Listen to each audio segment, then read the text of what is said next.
Secretive organization known as Anonymous, a loose-knit group of computer hackers who came to the defense of WikiLeaks and got the attention of law enforcement in the process. They are young and stealthy, and they are potential giant killers. Anonymous hacker activists have basically gotten together and are exacting revenge for what they see as attacks on WikiLeaks, and they're targeting a number of corporations that have cut off their ties with WikiLeaks. So they see themselves as protesters. Essentially that the government can't prevent you or I from talking openly. They interpret it much more broadly. They believe that everybody has an inalienable right to say whatever they want on any forum whatsoever. Now today, this group of computer hackers are apparently threatening cyber war over this WikiLeaks case. What do you know about that? Yeah, NBC is reporting that Anonymous, it's a group we've heard of before, is threatening new attacks not only on U.S. corporations, but also on some of the government officials. Number one story, MasterCard announced Monday it would no longer process payments to WikiLeaks. This morning, internet activists crashed its website. This afternoon, Visa.com crashed. Tonight, Twitter might be next. It suspended an Operation Payback account. The group calling itself Anonymous has been waging Operation Payback for a few months now. The group says it is dedicated to a, quote, anonymous, decentralized movement that fights against censorship and copy wrong.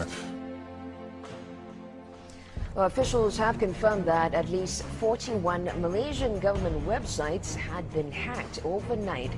This follows a threat by hacker group Anonymous to punish the authorities for internet censorship. Officials say that 51 websites were hit and at least 41 of them were disrupted in these attacks. Targets like HB Gary, a major cybersecurity firm some U.S. government agencies rely on to keep their computers safe. Last month, HB Gary boasted it would expose Anonymous. The response was swift. Anonymous took down their website, stole thousands of emails, and posted them on the internet. The CEO resigned. Anonymous is credited with bringing down government websites in Tunisia, Egypt, and Libya. And now it's made new threats against companies and government officials complicit in what it views as the mistreatment of Bradley Manning, the Army private accused of leaking to WikiLeaks. Anonymous is powerful enough that it's certainly struck fear into the hearts of some of the biggest technology companies, the biggest companies in the whole world. Our own Justice Department doesn't take any action against these guys. It's been 3 years since the debacle in Wall Street that caused our economic collapse. And where's Washington? Where's Washington? They haven't done a damn thing. But look, what you're looking at here, in combination of all these things, is a new model on how to fight back. You have to take action into your hands. Direct, peaceful resistance. We decided long ago that the dangers of excessive and unwarranted concealment of pertinent facts far outweighed the dangers which are cited to justify it. And there is very grave danger that an announced need for increased security will be seized upon by those anxious to expand its meaning to the very limits of official censorship and concealment. That I do not intend to permit to the extent that it's in my control. For we are opposed around the world by a monolithic and ruthless conspiracy that relies primarily on covert means for expanding its sphere of influence, on infiltration instead of invasion, on subversion instead of elections, on intimidation instead of free choice, on guerrillas by night instead of armies by day. It is a system which has conscripted vast human and material resources into the building of a tightly knit, highly efficient machine that combines military, diplomatic, intelligence, economic, scientific, and political operations. Its preparations are concealed, not published. Its mistakes are buried, not headlined. Its dissenters are silenced, not praised.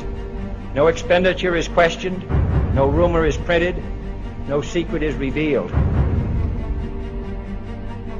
Uh-oh, SpaghettiOs. You could be in a lot of trouble. Now, people have figured out that you can hit the powerful where it counts in their pocketbooks.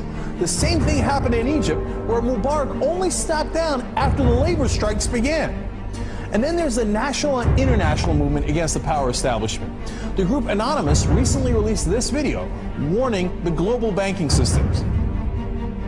We are a decentralized, nonviolent resistance movement which seeks to restore the rule of law and fight back against the organized criminal class.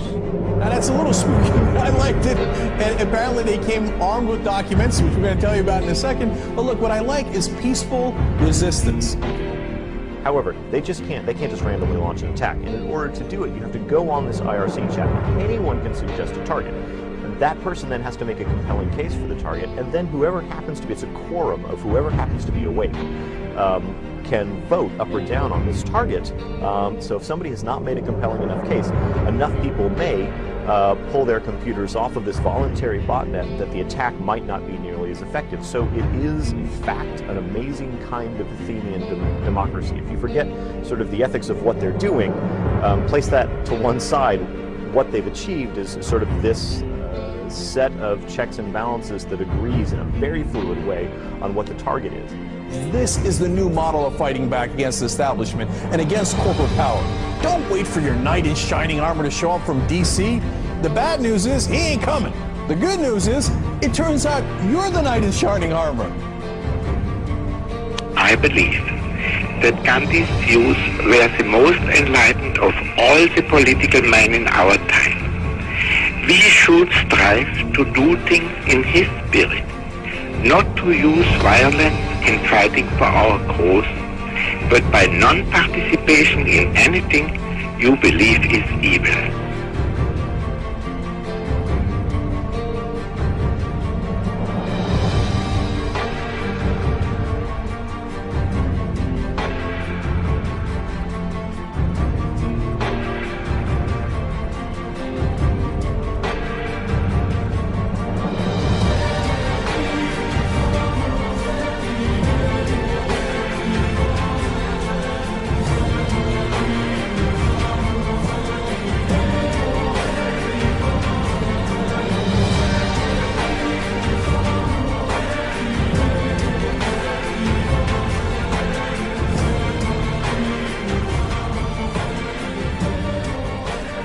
What's next? What's next is all they can do is shut down the internet itself. And we see how that went for them in Egypt. And we, the people, know that when the government shuts down the internet, that's when it's time to shut down the government. We are Anonymous. We are Legion. We do not forgive. We do not forget. Expect us. And now, you can expect a whole lot more.